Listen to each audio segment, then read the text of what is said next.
Boa noite, queridos alunos. Como vão vocês? Espero que bem. Eu sou a professora Sandra Ferrari. Para quem já me conhece, queria dizer que é um prazer estar com vocês aqui. E hoje nós vamos falar um pouquinho sobre a orientação e a supervisão pedagógica, sobre a supervisão escolar. Quais são esses papéis? Da onde vem essa prática? O que de fato um orientador e um supervisor escolar eles realizam dentro do ambiente escolar? Bom, primeiro nós precisamos saber o que é orientação pedagógica. A orientação pedagógica é o processo, é o que nós fazemos para direcionar o aluno para que ele possa ter o pleno desenvolvimento como cidadão e como estudante, entendendo que a escola ele é um espaço social, é um espaço de aprendizagem, mas é também um espaço social.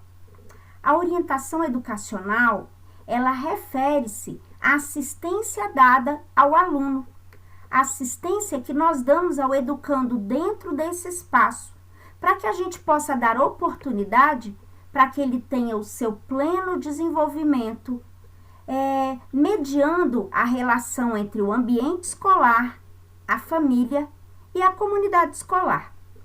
Bom, a orientação escolar, ela não vem do nada. Ela vem de ações planejadas, de organizações que elas têm o objetivo de integrar os alunos, os professores, a direção, o currículo escolar e a comunidade como um todo, para que a gente possa fazer do ambiente escolar um espaço humanizado, um desenvolvimento físico, pessoal, intelectual e principalmente moral do aluno. A supervisão escolar, ela vem dentro desse papel de organização, de supervisionar, de acompanhar, de mapear as ações pedagógicas. Então, eu diria que a função deles é promover a mediação entre o aluno, a escola e a família, principalmente atendendo às necessidades educacionais e emocionais do nosso aluno. A função também é de ajudar o aluno a construir uma visão na qual ele se descubra, ele se enxergue, ele consiga desenvolver a identidade dele e ele reconheça qual o lugar dele no mundo por meio das demais relações e principalmente da afetividade no ambiente escolar. Bom, se a gente for falar um pouquinho, a gente vai observar que o papel do supervisor pedagógico, ele vem sendo desenvolvida através de uma perspectiva histórica. A educação, ela não nasceu do nada, ela não veio sendo mudada sem ter sido organizada e mapeada a história da educação. A história da educação vem lá de trás, desde a tendência tradicional até os dias de hoje. Ela passou por uma época libertária, por uma época libertadora, pela tendência tecnicista, pelo crítico histórico, e ela vem sendo contada, e o papel do supervisor, ele vem sendo avançado como a história da educação. O papel da supervisão pedagógica, ela tinha um papel extremamente regulador na tendência tecnicista. Por quê? Porque a função dessa época era que o estudante saísse reconhecendo e sendo capaz de exercer algum tipo de profissão. Quem tem ali os seus 50 anos vai lembrar bem do ensino médio, o antigo segundo grau, que as pessoas saíam podendo fazer o normal, ou auxiliar imobiliário, ou técnicas agrícolas. Tinha essa função de organizador, de regulador da formação do estudante que saía do segundo grau. Por que isso? Porque naquela época a faculdade ela era uma questão escassa Então, o aluno do ensino médio, do segundo grau, ele já saía preparado inicialmente para uma formação. É óbvio que naquela época vinha também, junto com esse período tecnicista, a questão financeira e política do nosso país. Todo mundo sabe que a história da educação, ela caminha junto com a história política do nosso país, né? E aí, os compromissos da ação do supervisor pedagógico, eles são até hoje de mapear, de ter um compromisso com toda a ação que o professor, o coordenador exercem dentro do ambiente escolar. A supervisão pedagógica no Brasil, ela tem uma história desenvolvida em contextos, em observações de compromissos e responsabilidades, mas ela vem também dentro de uma série de equívocos. Por que equívocos? Porque a supervisão pedagógica, ela tem a função de caminhar junto com os professores e com o desenvolvimento pedagógico curricular e escolar, sendo uma ponte de ajuda e de alicerce positivos. Ela não tem uma função administrativa, ela tem uma função de criar um ambiente propício para que o professor possa ter estratégias e técnicas que ajudem ao estudante desenvolver a totalidade da potencialidade deles. O que a gente quer dizer com isso? Todos nós temos uma área de habilidades e competências. O supervisor pedagógico, ele deve nortear o coordenador e os professores para que a gente consiga desenvolver a plena ação cognitiva, emocional e física dos estudantes dentro do espaço escolar. Quando a gente vem falando sobre isso, a gente percebe que a compreensão de que a ciência contribui para o entendimento da realidade em suas contradições levou a supervisão pedagógica a novos compromissos e novas responsabilidades. Quando antes observava-se uma função extremamente administrativa e fordistas, onde os alunos eram criados em série, como se eles fossem um carro, um bota um parafuso, um bota uma porta, um bota um vidro. A supervisão pedagógica, com o passar da história, ela foi percebendo que ela tem uma questão muito mais ampla, né? Observou-se dentro disso um novo conteúdo. A supervisão pedagógica, ela está comprometida agora com a construção de um novo conhecimento. O conhecimento que parte da autogestão do educando. Quando o educando ele é motivado, ele é instigado a desenvolver resolução de problemas, a poder procurar respostas para as perguntas dele, a gente observa que ele tem um novo formato de desenvolvimento. Ele é capaz de construir o seu conhecimento. Ele é capaz de não esperar o professor como uma pessoa detentora do conhecimento, mas ele começa a se questionar e a buscar respostas para suas indagações. A supervisão pedagógica, ela vem tomando conta dessa amplitude e cada vez mais propiciando aos professores novas metodologias e novas formas de ensinar para poder criar e ajudar o desenvolvimento do nosso aluno crítico, reconhecendo onde nós vivemos, reconhecendo o nosso país como um lugar democrático, mas também um lugar onde nós podemos opinar e desenvolver a nossa aprendizagem. Segundo Ferreira, a supervisão pedagógica, independente de formação específica, constitui-se um trabalho escolar que tem o compromisso de garantir a qualidade do ensino, da educação e da formação humana. O supervisor, ele é aquela pessoa que vai ali e vai ticando, observando quais são as múltiplas áreas onde os professores estão trabalhando e ele vai ajudando, ele vai garantindo a qualidade na excelência do ensino. O compromisso da supervisão pedagógica é a garantia da qualidade da formação humana que se processa nas instituições escolares. entendemos que as instituições escolares, elas são extremamente sistêmicas, enquanto instituições que seguem uma legislação, elas vêm dentro de um processo de currículo e de história, de como se passa todas essas disciplinas, de avanços de anos e séries, mas principalmente de uma formação para que o nosso aluno possa sair para a sociedade reconhecendo as suas habilidades e reconhecendo a importância dessa convivência social.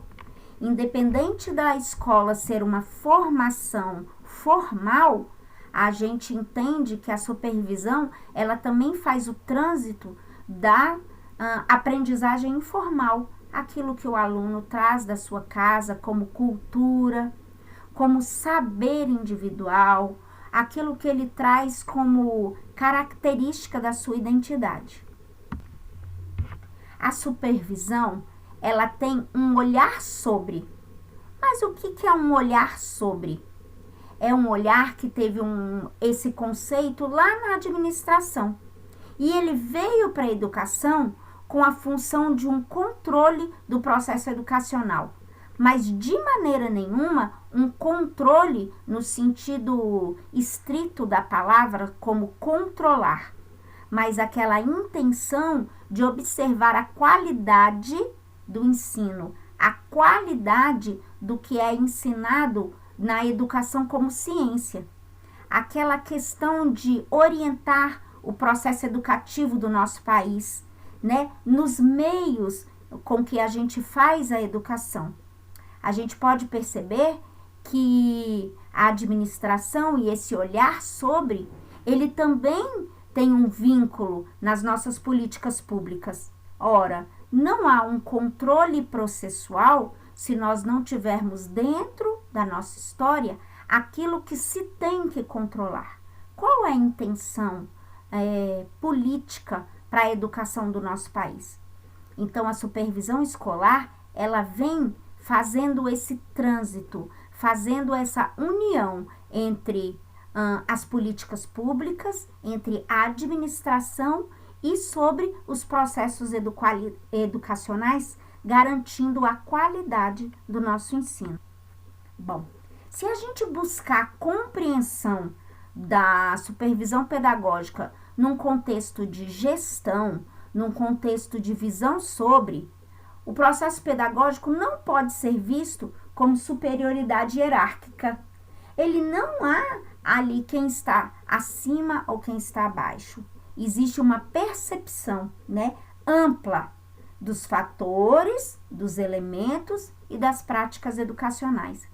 Eu diria que existe um olhar sobre o papel da escola, o papel do professor, o papel do aluno, a metodologia, e isso tudo se casa para que o supervisor possa garantir a excelência do ensino. Ela tem, a supervisão, uma ação política. Por que uma ação política? Porque ela consegue transitar entre todos esses contextos, tanto social, do ambiente onde a escola está, como político, reconhecendo a política do nosso país, a importância, as dificuldades, como econômico, lidando ali com professor, até aqui é legal, até aqui a gente pode ir, daqui para frente a gente não pode mais, educacional, do ambiente social escolar, e que vai conferindo isso tudo um sentido de tatear, de perceber a trajetória escolar. Bom, por que eu digo político? Porque dentro do Dicionário Brasileiro da Língua Portuguesa, político é aquilo que é concernente aos negócios políticos, portanto, ligado ao trabalho para a consciência dos direitos e deveres políticos. Os nossos alunos, os nossos professores e o nosso espaço escolar, ele vive dentro dessa questão, da questão política e social do nosso país.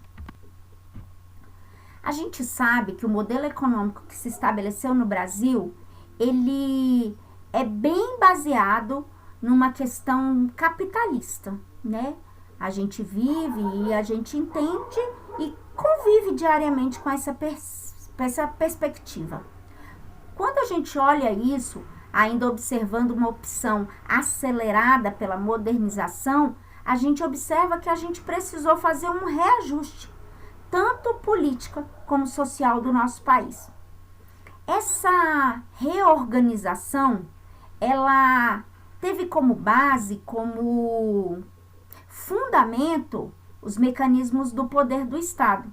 E é claro que ela foi gritante no controle financeiro e tecnológico exercido pelo capitalismo internacional. Sandra, o que você está querendo dizer com isso? Eu estou querendo dizer que a educação, ela caminha também com a questão financeira do nosso país. Nós não conseguimos estabelecer um modelo educacional legal e dentro das políticas do nosso país se a gente não entender que a gente vem dentro de uma radicalização do processo capitalista, né? Cada vez mais valoriza-se o que tem, como se tem, por que se tem, luta-se para trabalhar em função de ter alguma coisa, e toda essa aceleração por essa modernização, a gente foi obrigada a se reajustar no ambiente escolar. O objetivo do modelo implantado dentro dessa modernização é a acumulação de capital, a lucratividade através da eficiência técnica e da estabilidade política. E aí a gente viu que tinha necessidade da formação de um certo tipo de profissionais em quantidade que assegurasse a racionalidade do processo. Ou seja, o objetivo era qualificar profissionais técnicos para atender às necessidades do mercado e aumentar a sua produtividade. Por isso que lá atrás nós tivemos essa questão da tendência tecnicista. A educação viu-se então reduzido ao aspecto exclusivamente técnica, perdendo essa ação educativa. Quando eu crio alunos em massa para exercer alguma coisa, eu perco essa ação que a educação tem social, individual, né? Passou-se a educar para fazer, para obedecer, para a execução de determinados papéis ou para uma mão de obra barata, especializada. Nessa época, a gente viu que nós vivíamos num modelo político bem autoritário, né? Mandava-se que fazia alguma coisa e as pessoas obedeciam. A gente tem que sempre lembrar que além dessa época que vem transitando a história da educação no Brasil, a escola, ela tem a função de desenvolver um saber crítico, para que a gente possa ajudar a construir alunos com consciências, com capacidades críticas, para que eles possam pensar a realidade e que eles possam tomar decisões para essas contradições que a gente vê. Quando a gente para pensar nos nossos antigos governos, no nosso atual governo, e eu não estou aqui criticando nenhum tipo de governo, eu estou apenas fazendo uma análise histórica, a gente vê que vota-se e reclama, vota e reclama. Quando a gente conseguir construir essas consciências capazes de compreender a realidade, nós vamos ter uma capacidade de tomada de decisão muito mais eficiente e eficaz. Então, a supervisão pedagógica, ela tem sim uma função social, política e econômica. E quando ela exerce essa função de controle dentro da educação, ela tem a capacidade de ajudar esses novos estudantes, atuais estudantes, para que eles consigam ter um futuro social melhor. A gente precisa, cada vez mais, ter uma reflexão profunda e tomar a consciência de todas essas questões. Caso contrário, o papel da supervisão, ela acaba sendo reduzida à atualização. Ela perde essa função de valores sociais, né? E ela começa a ter uma função extremamente de reprodução, de fazer com que as pessoas venham ali sendo reproduzidos os saberes, e não de educar, de criar consciências políticas. A gente tem que ter muita atenção, porque o supervisor pedagógico, ele não tem ali a função de construir seu trabalho fechado. Ele não veio para exercer alguma função. Ele vem para poder observar quais são as vontades individuais do nosso estudante. O supervisor pedagógico, ele é um criador de cultura e de aprendizagens não apenas intelectuais ou técnicas, mas também afetivas, éticas, sociais, políticas, que se questiona e questiona as circunstâncias.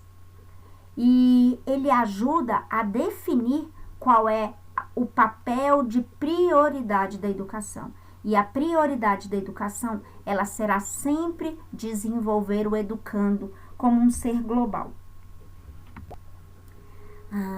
Quando a gente vê e observa a supervisão, ele deve ser capaz de desenvolver e criar métodos de análises para detectar a realidade e então gerar estratégias para ação. A função do supervisor é primeiro de observar tudo o que está acontecendo.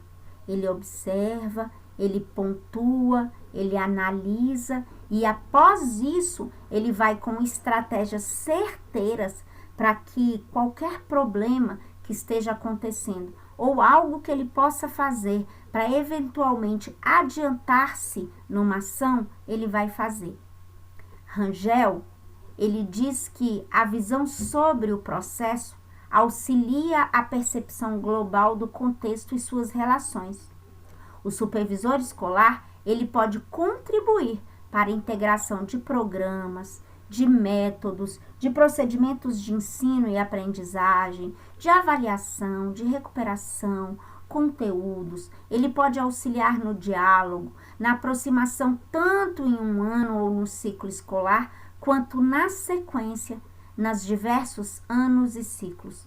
Ele consegue fazer essa ponte, ele consegue tramitar em todas essas questões quando ele tem esse olhar sobre a educação, sobre o processo, sobre aquilo que deve se fazer para a melhoria da educação. Tudo bem, gente? Qual é, então, o objeto da atenção, da supervisão? Qual é o ponto em que ele deve observar com critério? O currículo, o programa, os conceitos construídos e reconstruídos em cada área de estudo e sua metodologia. Quando o supervisor escolar ele consegue mapear tudo isso, ele consegue ter estratégias assertivas para o desenvolvimento do aluno. A formação do supervisor, bem como sua atuação, ele vem adquirindo importância nos meios políticos, educacionais e legais. Essa função do supervisor escolar, ela é uma função ampla e que tem ganhado muita força na questão profissional do nosso país. Como é, então, a questão da prática educativa? Como é essa função do supervisor? Ele é um trabalho escolar que tem o compromisso de garantir a qualidade do ensino. Sendo assim, ele não se esgota no saber fazer bem e no saber o que ensinar, mas no trabalho de articular entre a verdadeira qualidade do trabalho pedagógico e as novas formas de gestão incorporadas a partir dessa era da globalização, né? Por que isso? Porque nós temos estudantes hoje que têm o mundo na ponta dos dedos. Eles têm rapidez nas informações, eles são imediatistas, eles querem tudo no aqui e no agora. Então, o orientador escolar, ele não fica ali naquilo que se tem feito, mas ele vai caçando, ele vai procurando estratégias para que o fazer pedagógico possa ser cada vez melhor. Qual é então o compromisso? É uma nova compreensão da qualidade de educação. É a formação de homens mais humanos. É a educação comprometida com essa humanização em tempos de globalização, onde a modernidade vem apresentando como uma de suas características a individualização. Cada vez mais, nós temos alunos que pensam em si, centrados em si mesmo. A função da orientação é também garantir nesse tempo o comprometimento com a humanização de todos os cidadãos do ambiente escolar. Então a gente se pergunta, como pode a supervisão pedagógica assumir esse compromisso? Saviani, ele nos lembra, o objeto da educação, ele diz respeito, de um lado, à identificação dos elementos culturais que precisam ser assimilados pelo indivíduo da espécie humana para que eles se tornem humanos, e de outro lado, paralelamente, concomitantemente, a descoberta das formas mais adequadas para atingir esse objetivo. Então, a supervisão escolar, ela tem uma amplitude muito grande dentro da educação e uma responsabilidade social imensa. Segundo Ferreira, o projeto sociocultural da modernidade se assenta em dois pilares fundamentais e complexos: o pilar da regulamentação e o pilar da emancipação. Sendo assim, ele comporta duas formas de conhecimento: o conhecimento da regulação e o conhecimento da emancipação. É preciso valorizar o conhecimento emancipação. A gente tem que observar que as relações não podem ser desequilibradas para um em função do outro. A gente não pode esperar que esse conceito livre, que essa forma nova de aprendizado, que esse conhecimento emancipatório, ele venha desequilibrar as regulamentações que são dadas à educação. A supervisão pedagógica, ela é responsável pela qualidade do processo de humanização do homem. Por quê? Porque ela precisa formar outros compromissos, ultrapassando as especificidades do espaço escolar, sem descuidar dele. Ele precisa avançar em um trabalho pedagógico de qualidade, garantindo conteúdos emancipatórios, conteúdos que garantam ao nosso educando pensamentos livres, pensamentos diferentes daqueles entregues a ele. Eles precisam comprometer-se com a administração da educação, pois esta concretiza as direções traçadas pelas políticas educacionais. Vocês conseguem perceber a amplitude do processo de supervisão escolar? Bom, de uma forma, trocando em miúdos, o acompanhamento e estudo de todas as relações que se estabelecem entre as tomadas de decisões e as determinações sociais e políticas são as que gestam, são as que organizam e suas possíveis consequências. Eleva-se, assim, a supervisão pedagógica da condição de executora de políticas e planejamentos e apenas de articuladores de conteúdos e propostas para uma atuação partícipe da construção da sociedade, sendo essa condição que garantirá a qualidade dos serviços pedagógicos. Então, além da supervisão, ela garantir que todas as políticas elas sejam executadas dentro da legislação vigente do nosso país, ela também garante a qualidade do trabalho pedagógico. Bom, desta forma, o trabalho pedagógico passa a ter um compromisso explícito com esse pensamento livre humano. A supervisão pedagógica tem sido tratada como uma função e, como tal, de forma depreciativa e reducionista, face à sua imensa responsabilidade no sistema educacional. A supervisão, ela não pode ser tratada de uma forma rasa. Ela é uma questão muito ampla. O trabalho do supervisor pedagógico não pode ser entendido somente como uma função, muito pelo contrário. É um trabalho de gestão da educação, de tomada de decisão com o diretor e demais profissionais da escola. É extremamente importante para a qualidade do ensino pedagógico. A supervisão pedagógica, concebida como orientação da formação humana, conduz a uma compreensão sobre a formação dos profissionais da educação numa perspectiva mais ampla e a estratégia entendida como caminho possível sempre será o diálogo. É conversando com as partes, com os professores, com o diretor, é fazendo esse caminho livre para que as pessoas possam se entender e conversar, chegando a um denominador comum. Por que a gente fala tanto sobre o diálogo? Porque o diálogo é o caminho para a efetiva participação que possibilitará construções e decisões coletivas para que se encontrem novos rumos, novos projetos, novas políticas, nova gestão do conhecimento e do trabalho no sentido de um pensamento livre, de um pensamento que é capaz de entender e de reconhecer o seu próprio conhecimento. Queridos, nós vamos então fazer um fórum após vocês lerem o livro, para que a gente possa junto ir conversando e entendendo um pouco mais sobre a orientação e a supervisão escolar. Um beijo grande, qualquer coisa vocês podem me procurar através da plataforma Moodle. Tchau, tchau!